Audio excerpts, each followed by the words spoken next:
अस्सलाम वालेकुम। आज हम लोग 3.5 एक्सरसाइज की तरफ जा रहे हैं और इसमें हम पहले इसका इंट्रोडक्शन देख लेते हैं। Multiplicative inverse of a matrix के बारे में हम पढ़ेंगे।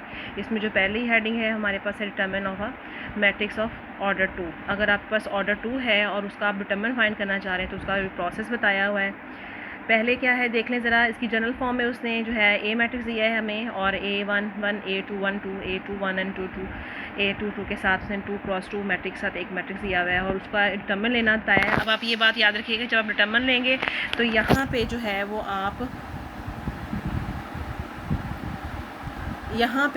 आप इस तरह स्ट्रेट लाइन लगाएंगे जब आप डिटरमिन लेंगे, ठीक है। उस स्ट्रेट लाइन लगाने के बाद आपका जो मैट्रिक्स होगा उसमें भी ये देखें ये स्ट्रेट लाइन, जब हम डिटरमिन लेते हैं तो स्ट्रेट लाइन से प्रूव करते हैं। उसके बाद देखिएगा कि हमने फर्स्ट क्रॉस को आपस में मल्टीप्लाई किया है, ये वाले को ए को A11 A22 के साथ किया है, फिर जो सेकंड क्रॉस को मल्टीप्लाई किया और बीच में जो है इसके माइनस का साइन आएगा, ये फॉर्मूले वाला माइनस है। अच्छा जी, उसके बाद जो है हम चलते हैं कि जी अब ये ज़रा देखिएगा एग्जांपल इसकी देख लेते हैं कि हमारे पास ये जो फॉर्मेशन है ये इसकी ए डिटरमिन की फॉर्मेशन है जी, कि आपने फर्स्ट क्रॉस के नंबर को मल्टीप्लाई करना है, देन सेकंड क्रॉस के नंबर को मल्टीप्लाई करना है विद साइन माइनस। तो ये जो आंसर आएगा ये हमारे पास वो होगा इसका। आगे चलते हैं, डिटरमिन का आंसर होगा। अच्छा जी, आगे इसमें इसकी डेफिनेशन देख लेते हैं। वो कहता है कि ये हमारे पास जो है वो इसकी फॉर्म है, ये इसकी जो है वो एक डिटरमिन की ये जो फॉर्म है AD - BC उसने दे दी है। इस called determine of matrix A and AB and CD are called the value of the determin. We can note that the element of we can note that the element of A and the element of A determin are the same. Element A की और element A determine की जो value है same, क्योंकि उसी A का तो हम डिटरमिन लेने जा रहे हैं तो वैल्यू सेम होगी। द ब्रैकेट जो है वो इसमें जो है वो चेंज हो जाएंगी स्ट्रेट लाइन में। तो ये हमारे पास एक्चुअल जो है वो डेफिनेशन है इसकी, कि आपने क्या करना है A मैट्रिक्स की जो ब्रैकेट्स है उसको स्ट्रेट कर देना है और उसके बाद इसकी जो वैल्यूज़ हैं सेम वैल्यूज़ के फर्स्ट क्रॉस और सेकंड क्रॉस को मल्टीप्लाई करके आपस में बीच में माइनस का साइन देना, तो ये हमारे पास डिटरमिन आएगा। इसकी एग्जांपल उसने दी होगी तो हम वो भी एग्जांपल भी देख लेते हैं। ये जो देखें जी एग्जांपल दी हुई है उसने जी, एग्जांपल देख लेते हैं कि हमारे पास B मैट्रिक्स दिया हुआ है A2 and H2 and 4 and 3, और A का डिटरमिन लेते हुए देखें B का डिटरमिन लेते हुए उसने B को भी स्टेट कर दिया है यहाँ पे ब्रैकेट्स को, और ये देखें यहाँ पे ब्रैकेट से स्ट्रेट हुई है। फर्स्ट क्रॉस को मल्टीप्लाई किया है 8 क्रॉस 3, ये सेंटर में माइनस का साइन आया है, और फिर 4 क्रॉस 2 किया है इसने। 3 to the 8 3 the 24 and 4 to the 8 दोनों को माइनस किया, तो ये जो हमारे पास B डिटरमिन आया है ना बेटा, ये हमारे पास 16 आया। अब उसने यहाँ पे नेक्स्ट जो है ये तो हमारे पास आ गई थी उसकी जो प्रॉपर डेफिनेशन है डिटरमिन की। उसके बाद हम आगे चलते हैं, आगे हम जा रहे हैं सिंगुलर एंड नॉन सिंगुलर की तरफ। तो सबसे पहले आपने क्या करना है, इसकी डेफिनेशन को देख लेते हैं। स्क्वायर मैट्रिक यानी कि सिंगुलर या नॉन सिंगुलर फाइंड करने के लिए हमारे पास ऑर्डर जो है वो स्क्वायर मैट्रिक 2/2 होना चाहिए। Is set to be singular if the A determinant is equal to 0। अगर हमारे पास A डिटरमिन 0 के इक्वल आ गया है तो we can set that is set to be से नॉन सिंगुलर। हमारे पास कहता है कि हमारे पास सिंगुलर मैट्रिक कब होगा, जब हमारे पास A determinant is equal to 0 आ जाएगा, और अगर वो 0 नहीं होता है तो हम ये कह सकते हैं कि ये नॉन सिंगुलर है, अगर ये 0 नहीं होता। अच्छा जी, इसकी एग्जांपल देख लेते हैं। A मैट्रिक्स हमें दिया हुआ है, इसका उसने डिटरमिन फाइंड किया है। डिटरमिन का प्रोसेस वही है जो मैंने आपको एक्सप्लेन कर दिया है ऊपर। 4 को 4 से मल्टीप्लाई किया है, 8 को 2 से मल्टीप्लाई किया है और दोनों को माइनस किया तो हमारे पास ये 0 आ गया। तो ये हमारे पास क्या हो गया, ये सिंगुलर मैट्रिक्स हो गया। उसके बाद उसने नेक्स्ट जो है वो M मैट्रिक्स लिया है, इसका भी डिटरमिन फाइंड किया है। डिटरमिन फाइंड करने के बाद उसको पता चला है जी कि ये 51 आंसर आया है, ये तो 0 नहीं है, तो फिर ये नॉन सिंगुलर। ये सिंगुलर और नॉन सिंगुलर की जो है वो उसने एक्सप्लेन करके बता दिया है कि अगर आपके पास सिंगुलर मैट्रिक्स है तो वो डिटरमिन 0 देगा, और अगर आपके पास नॉन सिंगुलर मैट्रिक है तो वो कोई ना कोई वैल्यू देगा। आगे चलते हैं जी हम एडजॉइंट ऑफ अ मैट्रिक्स की तरफ।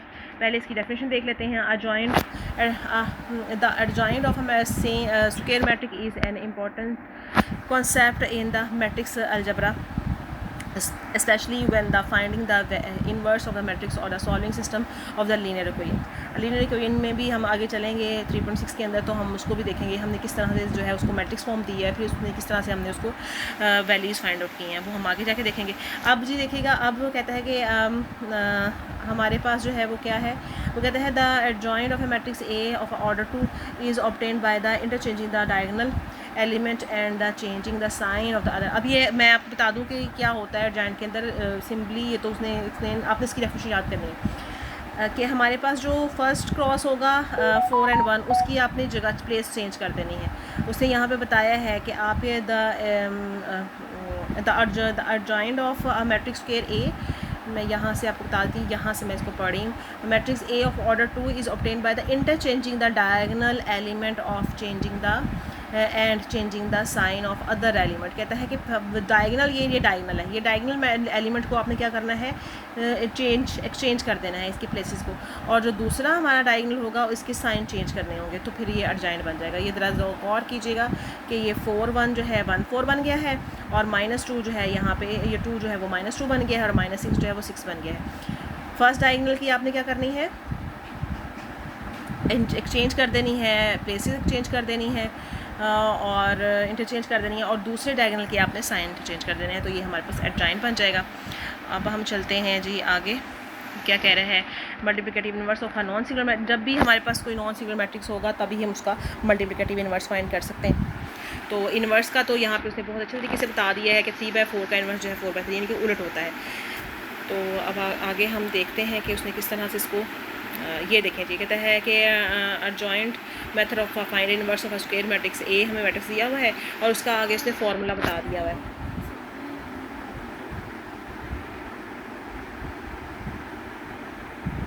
अच्छा जी, ये देखें आगे उसने फार्मूला बता दिया,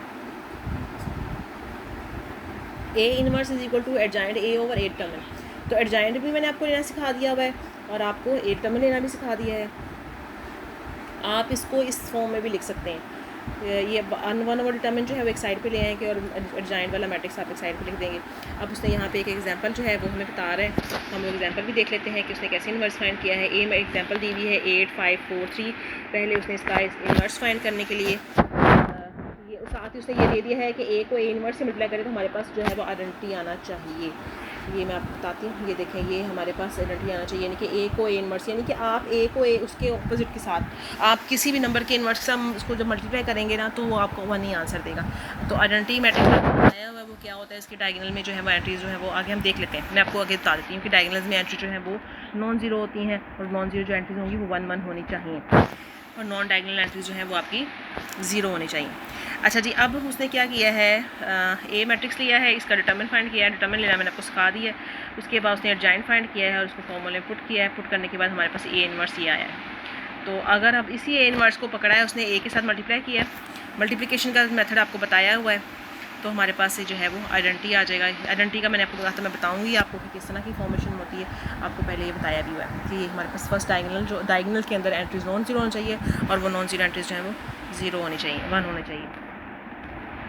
इसी तरह से उसने दूसरी वैल्यू भी फाइंड कर ली है। ये हमारे पास सारा डिटरमिन उसका इन्वर्स फाइंड करने का मेथड है। हम चलते हैं एक्सरसाइज की तरफ। तो एक्सरसाइज में देखिएगा कि हमारे पास जो है फर्स्ट क्वेश्चन जो है वो 3.5 एक्सरसाइज में find the value of each determine. तो डिटरमिन फाइंड करने की जो वैल्यू है उसके बारे में बात हो रही है। तो अच्छा जी, इसकी चलते हैं जी एक्सरसाइज 3.5 के क्वेश्चन नंबर 1 की तरफ। Find the value of each of the determine. अभी डिटरमिन फाइंड किया हुआ है उसने, आप देखिएगा 10 को 6 से मल्टीप्लाई किया है और 5 को जो है वो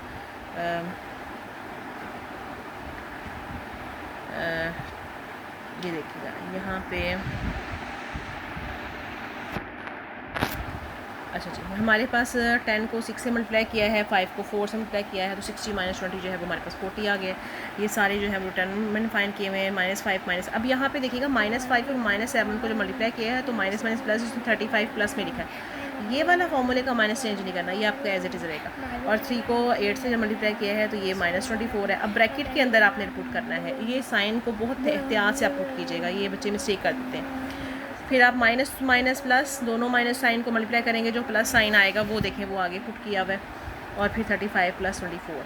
इसी तरह से हमारा ये था, उसने ये क्वेश्चन कर दिया। ये तो हमारा फर्स्ट क्वेश्चन था कि डिटरमिन फाइंड करना है, और डिटरमिन फाइंड करना मैंने आपको सिखा दिया, बहुत अच्छे तरीके से आपको आता है। नेक्स्ट क्वेश्चन नंबर 2 है, जिसमें उसने बताया है कि हमें फाइंड क्या करना है जी, हमें सिंगुलर और नॉन सिंगुलर वैल्यूज़ के बारे में बताना है। सिंपल वही करेंगे जी, आप डिटरमिन फाइंड करेंगे। यहाँ पे आंसर आया है 1, तो ये नॉन सिंगुलर है हमारे पास, हम नीचे मेंशन कर देंगे ये इज़ नॉन सिंगुलर। बी के डिटरमिन फाइंड किया है, तो डिटरमिन फाइंड करते हुए 0 आंसर आ गया है, तो दैट इज़ अ सिंगुलर। अब यहाँ पे 4 आंसर आया है तो that is a non singular, और यहाँ पर डी वाला आंसर भी जो सिंगुलर आया है तो ये भी हमारे पास 0 आया है तो ये सिंगुलर हो जाएगा। तो ये ए बी सी डी का जस्ट आपने डिटरमिन फाइंड करना है और आंसर को देखते हुए आपने ये पुट कर देना है कि ये सिंगुलर है या नॉन सिंगुलर है। Now come to the question number 3। Question number 3 में उसने हमें कहा है कि जी find the value of X when A is this is एक सिंगुलर मैट्रिक्स। तो सिंगुलर मैट्रिक्स जब होता है तो हमें ये बात बहुत अच्छी तरीके से पता है कि डिटरमिन जो है वो 0 के इक्वल होता है। ये कंडीशन हमने लिख ली है, ये हमारे पास गिवन कंडीशन थी। आपने ए डिटरमिन लेना है, उसकी प्रोसेस लिखना है और ये 0 के इक्वल पुट कर देना है। 0 के इक्वल पुट करने से ये होगा कि हम बहुत आसानी के साथ x की वैल्यू फाइंड कर सकते हैं। ठीक है, ये आया 15x minus 30 is equal to 0। 30 जो है वो उधर जाके प्लस हो जाएगा, 15 इधर मल्टीप्लाई उधर जाके डिवाइड होने के बाद हमें, मैं आपको ये सॉल्व करके बता देती हूँ कि हमारे पास है जी -15, ये हमारे पास है जी 15x minus 30 is equal to 0। तो जब ये 30 उधर जाएगा ना तो ये आ जाएगा 15x इज इक्वल टू 30, और नेक्स्ट स्टेप में ये जो होगा वो x इज इक्वल टू 30/15 हो जाएगा। तो ये कटिंग जब होगी तो हमें 2 आंसर देगा। तो ये जो है वो 2 आंसर आया हुआ है। ठीक है, आगे चलते हैं जी हम। ये हमारे पास क्वेश्चन नंबर 3 था। क्वेश्चन नंबर 4 में जैसे उसने कहा है कि find the adjoint of the matrix, और एडजॉइंट के लिए आपको मैंने बहुत अच्छा तरीके से बता दिया कि आपने डायगोनल की वैल्यूज़ की प्लेसेस चेंज कर देनी है, और दूसरा जो नॉन डायगोनल एंट्रीज़ हैं उसके साइन चेंज कर देने। तो ये आपका ये देखें, अभी 5 7 को 7 5 कर दें, और -2 को +2 कर दिया है, और 3 को +3 को -3 कर दिए। यहाँ पे देखेंगे -3 और -2 रिप्लेस हो गया है, और माइनस ये 5 जो है प्लस का तो -5 हो गया, -3 प्लस में माइनस में था तो ये प्लस हो गया। तो एडजॉइंट का जो सिंपल वे यही है कि फर्स्ट डायगोनल की जो है आपने वैल्यूज़ को इंटरचेंज कर देना है, और बाकी जो नॉन डायगोनल एंट्रीज रह जाएंगी उसकी आपने साइन ऑपोजिट कर देने हैं। ये तो हो गया हमारा क्वेश्चन नंबर 4। अब हम चलते हैं जी क्वेश्चन नंबर 5 की तरफ, which is the find the multiplicative inverse of each matrix. Multiplicative inverse में हमने वही जस्ट जो मैंने आपको बताया है कि आपने इन्वर्स फाइंड करना है, और उसका इन्वर्स का फॉर्मूला हमने बता दिया हुआ है कि 1/, डिटरमिन लेना है और इनटू एडजॉइंट लेना है। तो पहले हमने ये डिटरमिन फाइंड किया है यहाँ पे। फर्स्ट क्वेश्चन को और से देख लीजिएगा, बाकी सवाल उसी तरह से होंगे। उसके बाद जो ये डिटरमिन फाइंड करने के बाद जो हमने ये फार्मूला लिखा है, ये हमारे पास फार्मूला है।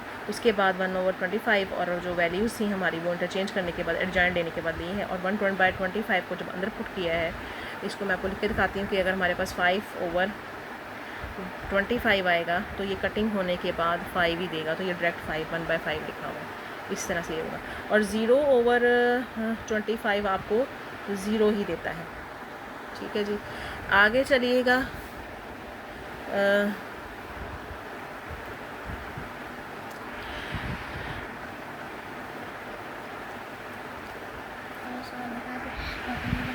अच्छा जी, इसका जो सेकंड पार्ट है वो देखिएगा, हमारे पास क्या है जी, ए दिया हुआ है, वैसे ही डिटरमिन फाइंड करना है हमने, जैसे मैंने आपको बताया है। उसके बाद जॉइंट फाइंड करेंगे, जॉइंट फाइंड करने के बाद पुट कर देंगे वैल्यूज़। 1/64 एज इट इज़ लिखा हुआ है, आप उसको अंदर भी लेके जा सकते हैं। ये जो ब्रैकेट लगाई, ये जो बॉक्स लगाया हुआ है, ये बॉक्स आप ब्रैकेट के बाहर लगाएंगे। ठीक है, ये इन्होंने ये वाला आंसर है,